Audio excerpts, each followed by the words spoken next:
Hey, hello, what's up? It's Call It What You Want, and this is a YouTube exclusive. I know our guy Jimmy Conrad's not here, which is why I jumped in the host seat. I'm joined by Hall of Famer, the legend, Tony Meola. And Tony, how are we feeling about today? How are we feeling about this exclusive? Man, I can't wait for this. I couldn't sleep last night. We were talking about it yesterday, trying to figure out how we were going to approach this, and I'm looking forward to it, man. Same. I've been hyped about this guest since the day he decided, hey, I'm going to be representing the U.S. men's national team because he is truly gifted. So without further ado, let's get Yunus Musah onto the show. Welcome, Yunus, the Thank you. incredible dribbler who's now relaxing, spending time and grinding in Bergamo. How we doing? How you feeling? I'm good, man. I'm good, man. Thank you for the big warm welcome, man. Thank you, thank you. Talk to us about life in Bergamo. Obviously, it was an eventful summer, right? You started Milan, you do preseason there, you get a couple of games, then you're sitting around. You don't know if you're going to get moved, but what's life been like in the first couple of weeks for you? Have you settled in yet? And give us an idea of what it looks like for you. Yeah, yeah. As you said, it was a summer that was a bit of uncertainty, and yeah, I just put my head down, worked hard at Milan, got the trust of the manager and everyone, and then this great opportunity came for me to come to Atalanta and join this great team, and keep playing in the Champions League and try and get top four in the league and everything. So it's been very nice. It's been very nice. Been settling in. I've been training a lot with the team and getting to know the guys. So yeah, I can't wait for the rest of the season. Really. Eunice, I'm sure there are a number of suitors because I think everywhere you've gone, everyone has had glowing remarks about your ability, and you've been used all over the pitch. So it's almost an unfair advantage because you've been kind of put in the utility box, not one specific position. You know, you've been right wing back, midfield, central midfield, number 6, number 8. But what about the project with Atalanta that felt it was the right place for you in the next step in your career?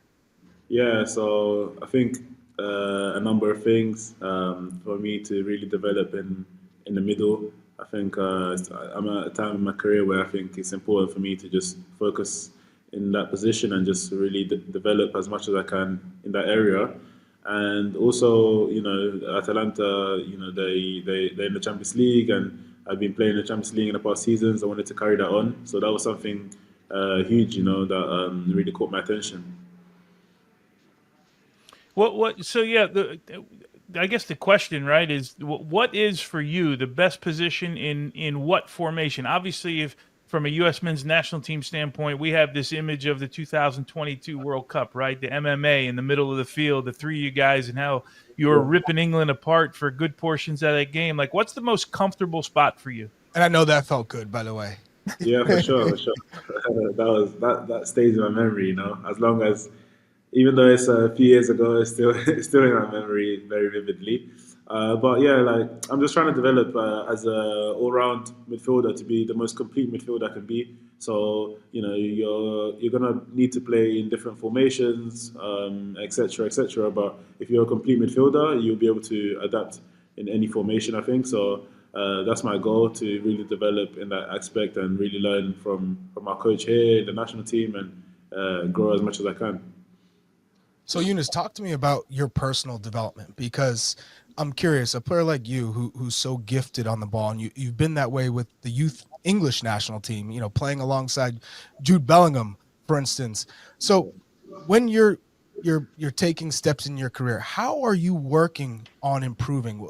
Is there a player that you're trying to emulate, or players that you watch every week, every day to say, okay, I need to work on this a little bit better. I need to be more decisive in the final third, or I need to, figure out better ways to anticipate balls from center backs.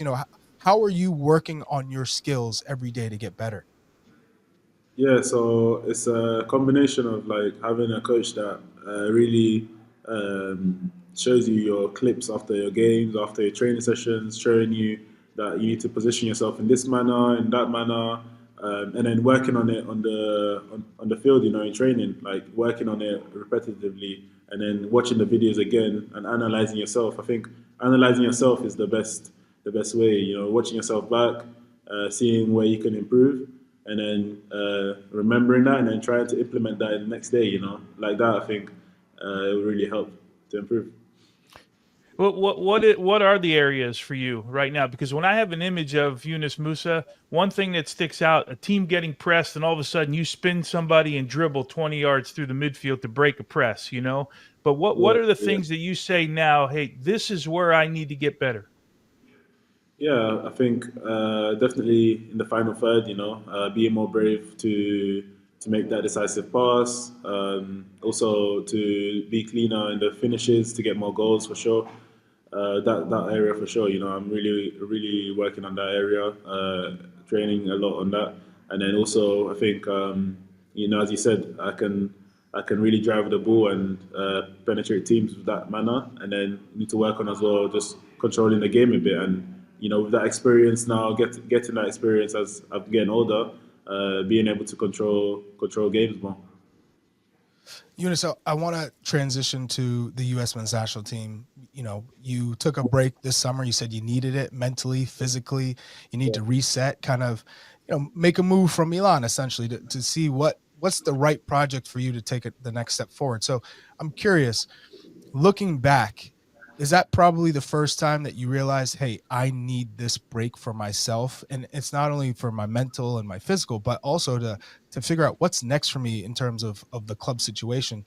Did it really pay off for you? Like, do you feel that much better from that break? And what did you do during your break? Yeah. So first of all, there was obviously the opportunity to go and play for the national team again this summer, which was a huge thing for me. But I couldn't give my best version of myself for my team and for myself, unfortunately, because after it was a tough period in the season, how the season ended with Milan. And also, what's it called? My daughter was like 3 months old, and I wanted to really spend time with her in the summer, and all of these things came together, and I just decided that I really needed that break. So spent time with family in London, literally the whole summer. So like the whole summer I was in London. We enjoyed it with family and What friends. part of London? We're in East London, Okay. so around where West Ham is. So yeah, we just enjoyed our time there with family and friends. We didn't really go anywhere. Maybe went like a few days to Dubai, but came back to London and just spent the whole summer there. And it was so refreshing, so energizing, and yeah, we really enjoyed it. And I got back to pre-season with a fresh mind and ready to go again for the season. Did you get a chance to watch the U.S. the Gold Cup and that performance? And did anyone in that group sort of stick out for you? Sorry? Did anyone in that group in the Gold Cup? Did you get a chance first to watch the Gold Cup matches? And then was there anyone in that group in the summer that stuck out to you? Yeah. I watched a few, and in particular, I think Diego Luna was scoring a lot and was having some great performances. So that's someone that sticks out for sure. So how much are you already thinking about next summer? Like, how much does that play into your mindset every day, every week? Because of course you want to get yourself situated at Atalanta. You want to get the most playing time you can and develop into a top player with Atalanta, because they have a loan with an option to buy, but it's not certified. Yeah. So in knowing that, how much is that World Cup in the forefront of your vision as you're moving forward? Yeah, so the way the World Cup is in my mind is that knowing that if I have good performances here, have a good season here, it will boost my chances to go to the national team and play in the World Cup. So that's how I think about it. If I do well here, focus on doing well here, then I'll have a better chance to be in the team in the World Cup. So that's how I'm thinking about it.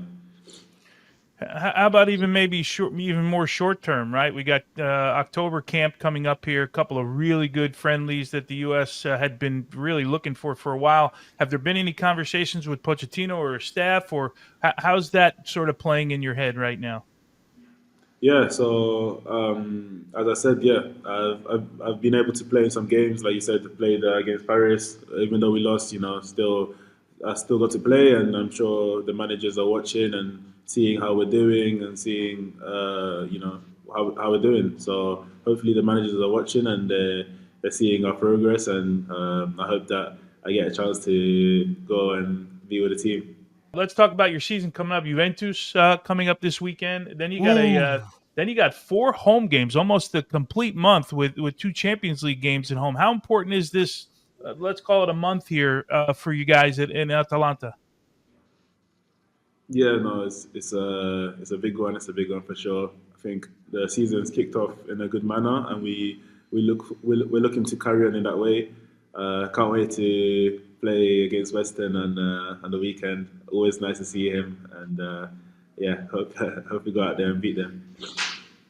And then I'm you inter- got Charlie. They got Milan coming to Ooh, Atalanta too. You got your boy Christian, right? Who's off to a pretty good start right now. What's that group text between you, Weston, and I don't know if Weah's still in the group text or not, but now that he left Serie A, but what's that one like? No, I see. Yeah, Juve is like at the top as well. Milan's doing great. Atalanta's doing good. So it's about who's gonna be at the top of the season at the end. So these matches are gonna be crucial to get points over each other. So yeah, I'm very excited.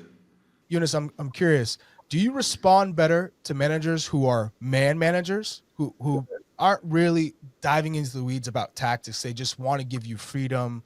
They encourage versus the tactician. Which manager do you lend yourself to more? I think the best balance is to have both. It's not easy. It's not the easiest thing. It's hard. It's hard. But I think the It balance is absolutely is. when you have a manager that's good on the field, and then off the field, just being a normal human being. Just being a normal human with everyone, understanding that the players are people and they go through things as well. So spending time with them as people off the field, and then on the field treating them as players and be professional. I think that's quite straightforward. Pretty simple formula, right? My last one for me, Eunice. U.S. opens up in the World Cup on June 12th, SoFi Stadium. What are your plans that day? What are you planning on doing that day? My plans are to start in that game and listen to the That's what we anthem, wanted to and hear. that's it, man. Yeah, I got two more. One is customary for this show. It's a rite of passage. But the first one is this: when you picture your career in 5 years, what do you want the football world to be saying about Yunus Musah? I want them to. I know already a lot of people know what kind of player I am, but I want to look in 5 years and see that I've improved in the things that I wanted to improve. A good example is Usman Dembele. Recently winning the Ballon d'Or after having some setbacks. I think that's a great example of what I want to be like. Someone that in a few seasons, I'm scoring more goals, I'm getting more assists, I'm being more dominant in the field. Just in a few years, I should be a complete midfielder. That's what I want to be. So what I heard is you want to be Good for Ballon you. d'Or winner. I like that. Good Okay, for you. so Eunice, best jersey swap you've ever had thus far. You've played at some incredible places, from La Liga to Serie A, internationally. What's the best jersey swap? And Jimmy's famous for this. He went for a jersey. We played Argentina in Copa America. He went to Riquelme. He said, "Hey, Riquelme, jersey," and Riquelme gave him the no chance. He got the Mutombo. So has that happened to you where you've kind of gone up and someone's like, yeah, no, in the locker room, and then it never happens? Or, have you been fortunate enough to get the jersey you want? Now, unfortunately, I've swapped some good jerseys and and got them in the end. And I think one that I remember that is very good is Vinicius Junior's. Yeah, Vini Junior's shirt from Real Madrid. Oh, this is the biggest flex yet. Hey, Eunice, this is the Eunice biggest Flex right flex there. yet. The Eunice Vinny Flex right there. Jr. What? But you had him in your back pocket. You didn't need his jersey that day. That was a good one that day. Eunice, I'm a Milan fan. I've been a Milan fan my whole life, so I remember it. Yeah, good for you, man. Vinny Jr. He comes out with. Vinny Jr. after a win at the Bernabeu, right? Nah, I didn't take. No, I didn't take it that day. I took it from a La Liga game before. Oh, okay. Sorry, not okay. that day. That's another flex. So, The other one was in his pocket, Charlie. That was in his pocket that day. Hey, incredible career so far, Eunice. We've loved everything you do. Keep pushing. You know you always got a home here to share your story. So keep on pushing, and all the best this weekend against Juve and Weston McKinney. And we'll be watching. Thank you, guys.